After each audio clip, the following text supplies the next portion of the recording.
my boy Fresh Boy in the building. Yo, what up? Man, what's good with it? Man, I'm doing good, man. I'm working hard and staying busy. Okay, that's what's up, man. So why don't you go ahead and let's get it going, man. Let's take it from day one. How did it all start for you with this rap game? Day one, okay. Pacific High School. That's 909. That's San Bernardino. Okay. There was this rap clique called DLC, and one of the members of it, I think his name was Tyrone. He told me to write a verse.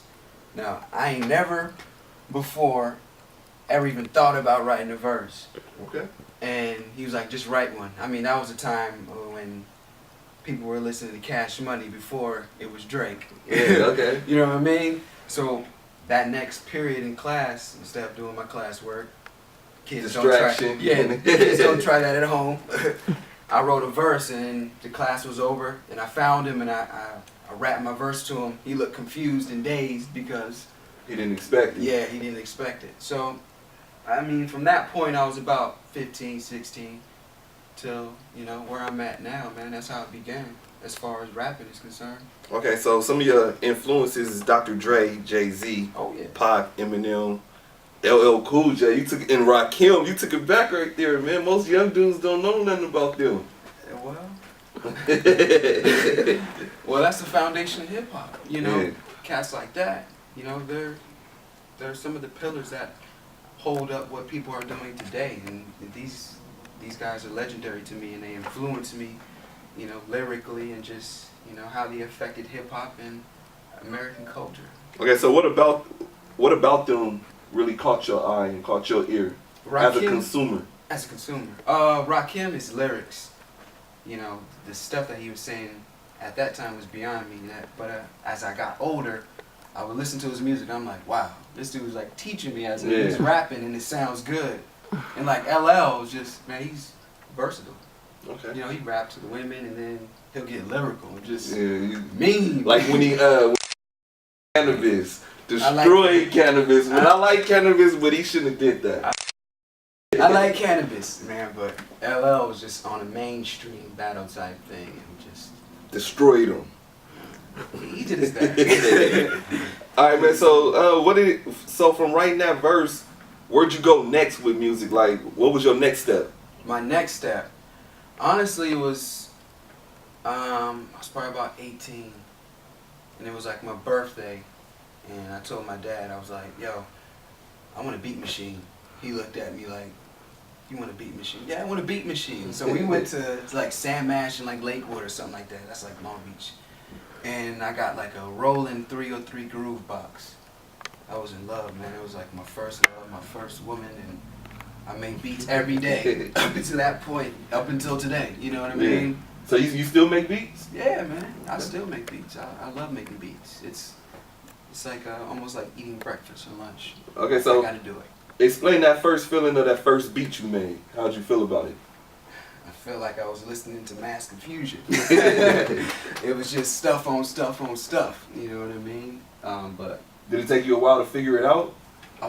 Actually somebody taught me about grooves and instrumentation and stuff like that, and where things go, and bass and stuff like that, which was my grandfather. So from that point, I kind of created my own sound. Okay. So you got a mixtape out right now called S.o.a.k, and that stands for Son of a King. Son of a King. It just means child of God. Not on a gospel tip, or just I believe in a creator higher than me, and that inspires me and allows me to do what I do. Okay, who's some of the people you worked with on that mixtape? On that mixtape, man, it's just all me. And the only reason it's all me is because when I contact an artist or a producer and say, "Yo, I'm working on this and I would like to work with you," if they're not moving at the same pace, you know, it's just I move forward without them. It throws things off. Like I got my homeboy Jay Moolah, me and him was talking the other day, and he was like, "Man, I hate when I send a beat to somebody or I tell them I'm working on something, I want to feature you, and they play around for like 3 weeks, don't send it back, you don't hear nothing." Yeah. Okay. An artist named KYM just sent me a track. I think last week. I sent that back the next day. Next day, get on me, right here. Yeah, the next day. So who's some of the people that you're working with now? Man, I'm actually trying to work with a few people. I'm trying to work with a producer named Ra. He's really good. KYM. I'm trying to work with someone named Jimma Lewis. I just met a nice vocalist today. I'm trying to work with somebody named Keith Andes. And, you know, that's pretty much it as far as in my circle that I have. There's somebody named Smokey Eli in North Carolina that I want to work with. He's a producer. And that's pretty much it as far as people I'm reaching out to. Okay, so you got the beat machine, you started making beats. What kept you inspired and kept you motivated in this to keep going? Because a lot of people give up if it's not happening fast enough for them. One day I threw my rhyme books away, right? And I was making beats and I just threw them away. My mom, she pulled them out the trash, slapped me upside my head and said I ain't raised no quitter.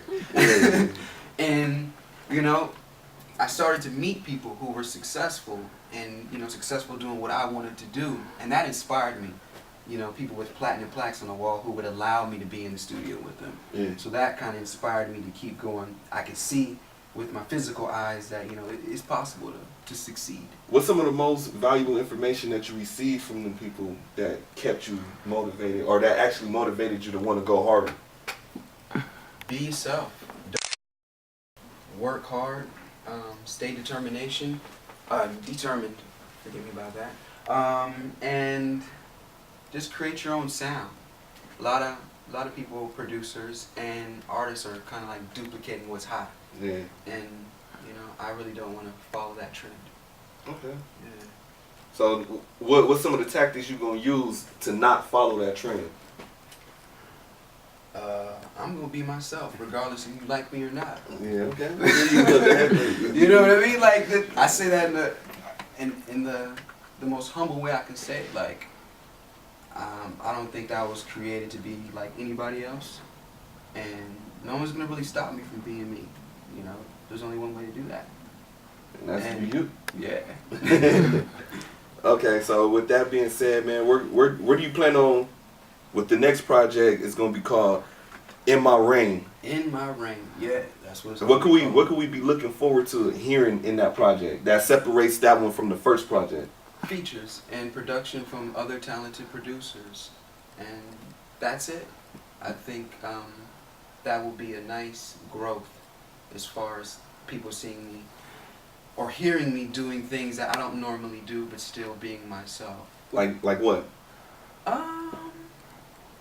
Just reaching out. I'm an introverted person, so me reaching out to somebody and trying something different as far as rapping a different way on an instrumental that I haven't produced, or allowing somebody else to write the hook, sing the hook and stuff like that, or even throw in other elements of music like jazz, blues, or R&B and stuff like that, or even pop, you know, because I like all types of music. Okay, and it's set to release 2015? 2015, In My Reign. You got a date? For sale. Not yet, but I'm pretty deep into the record as far as songs recorded and instrumentals that I have that I'm inspired to write to. So how's it coming though? You feel it's coming along good? You feel you still need to tweak some things? I still need to tweak some things, and I still need to live life a little bit more because I put a lot of myself in my music. And that's the first time we heard that, like, you know what I'm saying? Because you do, I feel an artist, you know what I'm saying? I'm a DJ. When I make mixtapes, like, I try to, like, make the mixtape, make you hear what I'm going through or what I'm liking from the streets, from the music that I can receive. Yeah, man, yeah. I'm glad you brought that up because I just got back from the East Coast, man, and I seen the streets of DC, man, and it's inspired me, like, this sound that I want to create that will represent the pain I see on my people's faces. Okay. 100.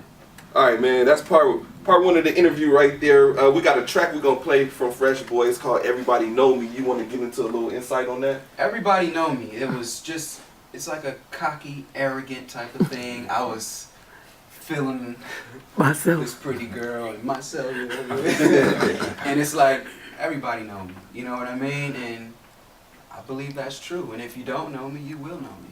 If you don't know him, you will know him. Fresh Boy is in the building. HipHopTalks.com, DJ HighLight.